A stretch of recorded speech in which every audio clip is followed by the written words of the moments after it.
Muy buenas a todos, bienvenidos a un nuevo vídeo. Estoy aquí con Fabián, que ahora os lo presento. Vamos ahora directamente a una formación de entrenamiento y por lo tanto vamos a sacar este hueco, vamos a hacer un formato diferente, ya que nos toca todavía una hora de coche, pues vamos a ir tocando sobre todo tema de lesiones en futbolistas, ¿vale? Que es lo que más nos encontramos. Fabián, para el que no lo conozca, trabaja también con lesiones en futbolistas, concretamente lesiones de rodilla, pero vamos a ir tocando un poquito cuáles son las casuísticas o lo que nos estamos encontrando cada día con muchos futbolistas que siempre están lesionados. Entonces, Fabián, si quieres, preséntate un poquito. Bueno, pues como ha dicho Manu, soy Fabián, soy fisioterapeuta, readaptador deportivo y al final trabajo también en el fútbol como él y bueno, somos amigos de toda la vida, que también es importante decirlo y nada, nos dedicamos los dos a trabajar en el fútbol y como ha comentado ahora en esta hora que nos queda por delante vamos a hablar un poquito sobre lesiones relacionadas con el fútbol, por qué los futbolistas al final, pues como Manu sabe y Manu también lleva este tipo de jugadores que con lesiones frecuentes en los isquios, roturas de 4 o 5 veces, por qué se dan estas cosas y después tocar también un poco más el tema en profundidad de la rodilla, la pubalgia incluso, que Manu ha tenido una pubalgia, la rodilla que ahora hay una plaga con lesiones de ligamento cruzado anterior, entonces un poco así es a lo que vamos a venir a hablar hoy. De hecho, aquí ya podemos lanzar algo importante y que da su cosa, es el tema de que cada vez hay más lesiones. O sea, realmente, ¿cuál es el motivo por el que cada vez hay más lesiones? Yo lo que estoy viendo es que ya incluso en categorías más bajas hay cada vez más partidos, más minutos, y cada partido, como cada vez el nivel físico es mayor, hay que repetir más esfuerzos, hay que chocar más, hay que saltar más, acelerar más, y por lo tanto es como si tienes un motor. Cuanto más le exijas a ese motor, es más fácil llegar a petar. Una de las lesiones que me estoy encontrando muchísimo ahora, pero muchísimo, que igual ya a estas alturas de temporada, que llevaremos unos 3-4 meses de competición, que ya los jugadores empiezan a cargarse mucho más, que ya tienen las zonas resentidas, es el tema de isquios. Entonces, ¿cómo estás viendo tú ahora mismo, que también trabajando con lesiones de rodilla, te encuentras un montón esas recaídas o esas lesiones en isquios que te estás encontrando? Pues yo creo que al final aquí yo lo veo de dos maneras. Hay que diferenciar entre futbolistas más pequeños, que al final pues el hecho de una especialización temprana en el deporte también va a generar un mayor riesgo de lesión, porque al final lo que tenemos que buscar es un desarrollo motor desde las edades más tempranas y no tanto una especialización. Es un poco el precio a pagar si quieres llegar lejos en el deporte, entonces por esa parte importante. Luego, eso de hecho, lo que ahí comentas, me parece, o sea, perdón que te corte, pero me parece muy importante, porque no estamos dando cuenta de que cada vez los jugadores, y ya hablamos incluso de infantiles, cadetes, para arriba, todo, realmente lo único que hacen es ir a entrenar 3 veces a la semana con su equipo y luego están constantemente en el sofá. Es decir, hay una sobreespecialización deportiva. Correcto. Que es brutal, y realmente en esas etapas formativas de madurar el jugador tenemos que buscar que ese futbolista o esa persona realmente sea capaz de realizar pues muchas tareas y muchas actividades sin lesiones, que es lo que nos está pasando y que nos estamos encontrando. Hay ciertos modelos o ciertos patrones que se repiten en todos los futbolistas jóvenes y dependen muchísimo de este factor, ¿no? Que hay una sobreespecialización deportiva y que todos hacen exactamente lo mismo, jugar fútbol, y se quedan en casa o están siempre en el recreo, ya no juegan a otros deportes, no hacen absolutamente nada. No sé si lo ves así. Eso es, o sea, completamente a lo que iba. Y luego al final, pues eso, sí que el precio, lo que te comentaba, el precio a pagar de llegar lejos en tu deporte es ser muy bueno en él. Cuantas más horas eches, más vas a mejorar probablemente, en el sentido de a lo mejor técnicamente, ya no hablo del tema de gimnasio, hablo en el deporte en sí. Entonces, bueno, eso hay que ponerlo en una balanza y hasta qué punto te compensa o hasta qué punto es importante realizar tantas horas en ese deporte para luego pues llegar a un nivel más alto. Y luego también el tema de las lesiones, entramos en profundidad ahora si quieres con el tema de los isquios, pero también lo veo como hay dos tipos de perfiles. Está, por un lado, el futbolistas profesionales que tienen una preparación muy buena detrás y que se lesionan igual. Eso es porque, su contexto es completamente distinto, las demandas a las que practican su deporte son altísimas, entonces llega un punto que la preparación que tú tienes no es tan proporcional a la del deporte, entonces por un lado vas a petar, es muy difícil al final prevenir una lesión, o prácticamente imposible bajo mi punto de vista. Y luego el tema de futbolistas más amateurs que también se lesionan igual y su nivel deportivo no es tan alto. ¿Por qué? Porque a lo mejor ahí es donde flaquea la preparación del gimnasio, todo el trabajo que hay detrás, trabajo de velocidad, fuerza, salto, pliometría. Entonces eso es un poco los dos perfiles que veo y los más, o sea, los dos puntos débiles de esas lesiones. Luego, no sé cómo lo ves tú, pero... Sí, o sea, es que hay que separar esas dos partes, pero por ejemplo, en el último vídeo que subí con Manu Prado, que era un cliente mío que se dedica a pubalgias con futbolistas, ¿cuál era su problema realmente? Que él ya entrenaba, que él ya iba al gimnasio, que esa iniciativa está de puta madre, pero es que si al final no haces un trabajo enfocado en crear una base que te permita volver a rendir sin molestias, sin recaídas y sin miedo a volver a hacerte daño, prácticamente no, es imposible dejar las lesiones a un lado. Y también aquí algo muy importante, que no os vendan la moto por redes, prevenir una lesión al 100% es imposible. Lo que sí que se puede asegurar es, oye, vas a crear una base que te va a permitir volver a rendir muchísimo mejor de lo que estabas haciendo. Eso sí que es posible. Pero yo, por ejemplo, me he encontrado jugadores que llevaban 4 años sin jugar al fútbol por lesiones de isquios, que pronto tendréis también su testimonio por aquí, el de Alex, y que él ya iba a entrenar. Él ya hacía, bueno, pues lo mítico, pecho bíceps, espalda tríceps, todas estas historias, pero estaba entrenando con un objetivo que era volver a rendir en el campo y llevaba 4 años con lesiones. Entonces, eso sobre todo es lo que tenéis que tener en cuenta. Si queréis dejar esas molestias, esas recaídas o esas lesiones, tenéis que cambiar ya el chip. Ya no tenéis que entrenar como culturistas o como vuestro gym bro de confianza. Tenéis que hacer algo que se adapte realmente a lo que tus estructuras se van a exponer en el propio partido, ¿vale?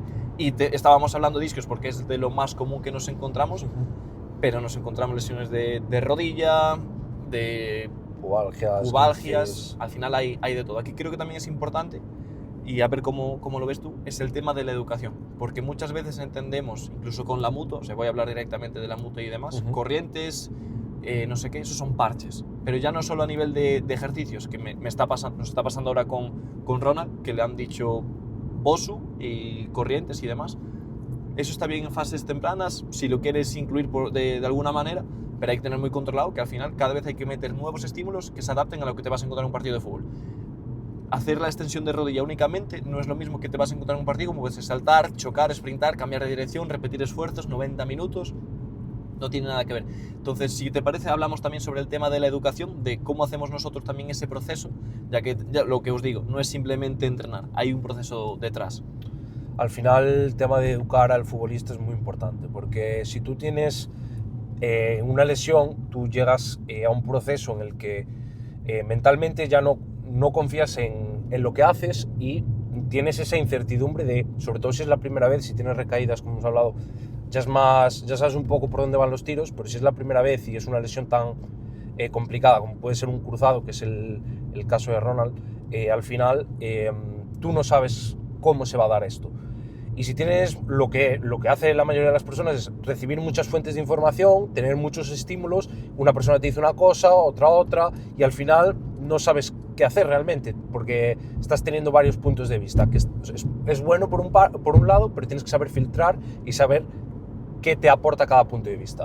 En este caso, el tema de la mutua y el tema de lo que hablábamos un poco de la educación, al final es muy difícil, porque si a ti te están estipulando, por un lado, que tienes que hacer corrientes, que tienes que hacer masajes, que yo también les doy mucha caña a eso, porque realmente es lo que dices tú, no es algo que te vaya a volver al campo, es simplemente una herramienta y para cierto, ya no vamos a decir si funciona más o menos, pero es una herramienta más que puedes incluir al final un masaje de descarga no te va a hacer prácticamente nada. Terapia manual, las manos sí, orientadas a un buen trabajo, no es como todo. Al final, si te pongo a hacer ejercicios con goma, es un poco similar a lo que pasa con los masajes, pero si te pongo a hacer pliometría, saltos, velocidad, pues a lo mejor hay tipos de terapia manual que se asemejan más a eso, que nos pueden dar un buen efecto. ¿Qué pasa? Que si a ti te están metiendo en la cabeza todo el rato, no, si es que tienes que hacer esto, tienes que masajes, vienes y te hago 20 minutos de bici, al final es muy difícil hacerle después creer a un futbolista que lo que tú le vas a ofrecer, ese tipo de trabajo, que tiene que ir al gimnasio, porque tenemos que tener en cuenta que a muchos futbolistas no les gusta ir al gimnasio, pero es algo importantísimo que tienen que hacer si quieren tener un buen rendimiento en su deporte. Entonces, nuestro trabajo como, bueno, en tu caso preparador y en el mío como fisio, es también generar esa adherencia y para que los futbolistas vayan al gimnasio, se lo pasen bien y disfruten del entrenamiento, y luego educarles para hacerles ver que esto es muy importante y que se lo tienen que tomar en serio. Entonces, eso es un trabajo que dice Manu, como dice Manu, que también que no se ve, que es muy importante, que está detrás, sobre todo nuestro. Y después está también el tema de los comentarios negativos que te puedan hacer otra persona. No, es que, joder, llevas 4 meses y aún no estás corriendo. Ya, pero es que él lleva 4 meses, es su contexto, no todos los futbolistas tratan igual. O sea, tú a lo mejor dices eso, no le has visto la rehabilitación, no sabes si tiene una rotura de menisco asociada, que también influye en los tiempos de recuperación, sobre todo más al principio. Entonces esos comentarios pueden generar una percepción negativa al jugador de que está haciendo las cosas mal y generarle otra vez un sentimiento de frustración, que realmente el futbolista lo está haciendo bien y hay que tener mucho cuidado también con lo que se dice. Entonces todo el tema de la educación por el que comentabas es clave en el fútbol, y sobre todo, bueno, cualquier lesión, pero más en el fútbol, donde hay ese estímulo de volver a competir, en el deporte más bien, no en el fútbol. Entonces, y ahí, por ejemplo, también relacionado con la parte de educación, muchas veces lo que están haciendo con estas dinámicas, que son parches o son masajes y demás, sí, muchas veces hay mensajes asociados ahí que salen de forma inconsciente, pero que en el futbolista quedan. Y al final estamos fragilizando al jugador. Eso es. Porque no nos tenemos que guiar únicamente por tiempo. Por ejemplo, un cruzado, llevo 7 meses, pues ya puedo hacer X. Yo me he encontrado cruzados que Judith ya llevaba meses y no estaba no estaba preparada para hacer ciertos estímulos o ciertas progresiones. Sí, y no era un cruzado roto, que era una parcial. Entonces, eso claro, también hay que tenerlo en cuenta. Pero después hay gente que... Yo conozco casos de chicos que se han roto el cruzado y a los 3 días estaban andando. Y los han operado, ¿eh? 3 días después de la operación están andando. Y ese chico, a lo mejor, se quita unas semanas de encima simplemente por eso. ¿Por qué? A lo mejor también ha hecho una buena preparación detrás, un preoperatorio, que eso es otro tema. Entonces, al final todo nos guía a eso, un preoperatorio. ¿Qué hay que incluir en un preoperatorio? ¿Trabajo, masajes, trabajo con goma, Bosu y masajes? No, hay que ir al gimnasio, hay que matarse a hacer sprints, matarse a saltar si puedes, evaluar el caso sobre todo y ver qué puede hacer y qué no.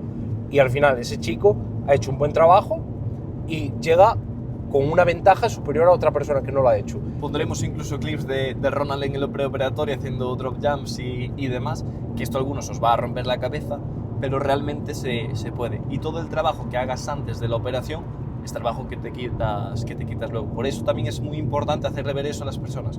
Muchas veces nuestro trabajo es tomar decisiones. No es tan complicado programar el entrenamiento, programar progresiones para que el jugador vaya pillando nuevos estímulos, es hacerle ver que, mira, con esto no te vas a hacer daño y el siguiente día vamos a meter una progresión.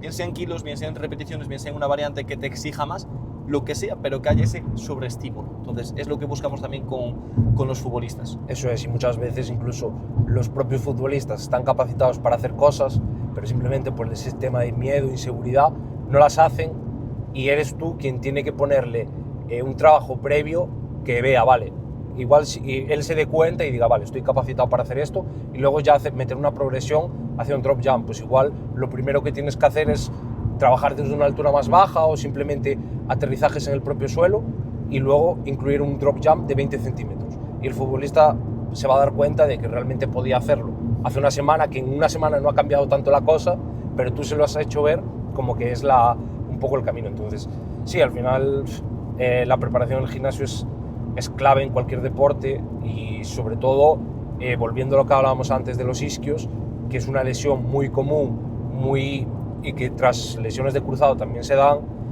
y que es muy común, muy recurrente también. Y para mí la clave ahí está también, obviamente hay factores que no puedes controlar, que es algo que hablabas antes de una lesión, de prevenirlas. A la hora de prevenirlas, que quiero volver ahí un poquito, tú no puedes prevenir una lesión directamente, tú lo que puedes es tener la parte de trabajo físico cubierta, entonces estás previniendo por ese factor. Pero luego factores mentales, el propio miedo, incluso un futbolista, si un futbolista en un partido no va a rendir bien porque haya dormido más o menos, en una lesión eso también pasa. Aspectos de la alimentación, aspectos de, pues a lo mejor la ha dejado la novia y no va a rendir igual. Entonces, y ese día se lesiona porque o ha pasado una semana con fiebre, son muchísimos factores que no puedes controlar y por eso no puedes prevenir una lesión al 100%, es imposible. Lo único que puedes prevenir es el aspecto físico, en el sentido de, tenemos esta parte controlada, sabemos que por aquí no nos va a venir la lesión o es muy improbable que nos venga, vamos a mirar otros aspectos y ahí es cuando hay que hacer. Por eso es importante en el equipo ahora en equipos profesionales meten tanto nutricionista, psicólogo, que sí, preparador fisio, obviamente. Al final son aspectos que hay que ir más allá y no es quedarnos todo con lo físico. De hecho, y con la parte de tiempos de recuperación y demás, es muy importante entender lo que comentábamos antes realmente, que tú puedes haber tenido una lesión de isquios, que en teoría ya tengas el alta, entre comillas, pero que tú no te notes con esa confianza para volver a rendir o que vas con el freno de mano, que también es algo súper común. Futbolistas que en teoría ya están disponibles para jugar, pero que ellos mismos saben que no están para jugar. Y ya, ¿cómo notas eso? Hay ciertas evaluaciones, o nosotros cuando vemos a un futbolista hacer un ejercicio, ya si vemos que empieza a dudar antes de hacer, por ejemplo, un salto a una pierna, ya si vemos que va con el freno de mano, que al cambiar de dirección da pasitos de más o lo que sea, ya son indicadores de que realmente esa persona ya a nivel mental no confía. Y si un futbolista no confía que está al 100%, ya puede decir misa cualquier test. Si a nivel mental esa persona no se ve preparada, no tiene ningún tipo de sentido meterle en esos estímulos tan exigentes. Porque hay que recordar que en un partido te vas a meter directamente con lo más agresivo que hay, que es chocar, saltar, golpear, todos esos estímulos. Si no estás preparado a nivel mental, antes o después vas a recaer. Y por eso es muy importante hacerle ver justamente eso. Esos estímulos de menos a más, que hay progresiones, vale, lo que comentábamos antes, toleras 20 centímetros, sí, vas bien, pues venga, a la siguiente podemos meter 30 centímetros o podemos buscar que seas más reactivo. Hay 1000 formas de progresar, pero hacérselo ver a la persona, eso es lo más importante. Y luego también llevando a cabo esa última fase de readaptación, porque por ejemplo en un cruzado al principio buscamos ciertas cositas a nivel de movilidad, estabilidad, lo que sea, pero evidentemente podemos hablar de esa última fase de readaptación que en cualquier lesión va a ser la misma. ¿Por qué? Porque al final vas a exponerlo a esos últimos estímulos que son los más exigentes. Lo que hemos comentado, sprintar, chocar, caídas, todo eso. Entonces, ¿tú cómo ves esa última parte de readaptación? Creo que, que es el trabajo al final que se debe hacer ahí debe ser igual para cualquier futbolista. Obviamente hay que individualizarlo, es decir, a su lesión y sobre todo al nivel. Si hay futbolistas que a lo mejor no se pueden hacer, no son capaces de tolerar sprints a cierta distancia, a cierta velocidad, no por la propia lesión, simplemente por sus capacidades y por su... Pero para mí hay que tener muy en cuenta que el trabajo debe ser muy parecido, porque al final el deporte tiene las demandas que tiene. Obviamente hay que individualizar posición, no es lo mismo un extremo que un central, no es lo mismo una rotura de isquios del semitendinoso que del semimembranoso, pero hay que tener en cuenta ciertos aspectos, pero al final básicamente tenemos que resumirnos a lo mismo. Ese trabajo en el campo debe progresarse, que lo hablábamos el otro día con Judith, se lo explicamos, progresarse desde estímulos físicos, es decir, hay que dividir la recuperación en la vuelta al deporte, en el return to play, en aspectos físicos, por un lado, y empezar a introducir una progresión en el aspecto mental, neurocognitivo. Pues progresar de tareas, a lo mejor de pases simples, a progresar tareas con ejercicios con dos pasos, por así decirlo, con 2 etapas, luego a introducir caos, precisamente por lo que comentabas tú antes. Cuando vuelves al campo vas a chocar, vas a tener situaciones en las que tú no tienes el control de la situación y hay cierta incertidumbre, que de eso se trata el deporte, toma de decisiones. Entonces, en el return to play básicamente se deben dividir los caminos al final en el aspecto físico y el aspecto más de cognición, de toma de decisiones. Y luego, haciendo énfasis a lo que has dicho, uno de los criterios clave para volver al deporte es que haya una buena gestión del miedo y de la confianza. Sin eso, es que me da igual lo físicamente bien preparado que estés, lo rápido, fuerte que estés, si los test ponen una cosa, pero tu cabeza te está diciendo otra, al final estás sumando ahí también posibilidades de volver a lesionarte, que la gente esto no lo tiene en cuenta. Totalmente, totalmente. O sea que guay, espero que os hayan molado estos 20 minutos. Si veis el móvil temblar mucho, es el soporte que hemos comprado, no había más en los chinos. Y espero que os haya servido esta reflexión de lo que nos estamos encontrando cada día con futbolistas. Ya me da igual la lesión, siempre están los mismos patrones que se repiten. Y si en tu caso estás lesionado y notas estas molestias, espero que esto te sirva. Te dejo también abajo el perfil de Fabián para que le eches un vistazo y empieces a seguirle, que es un crack. Y poquito más. Nos vemos en el siguiente vídeo. Chao, chao. Chao.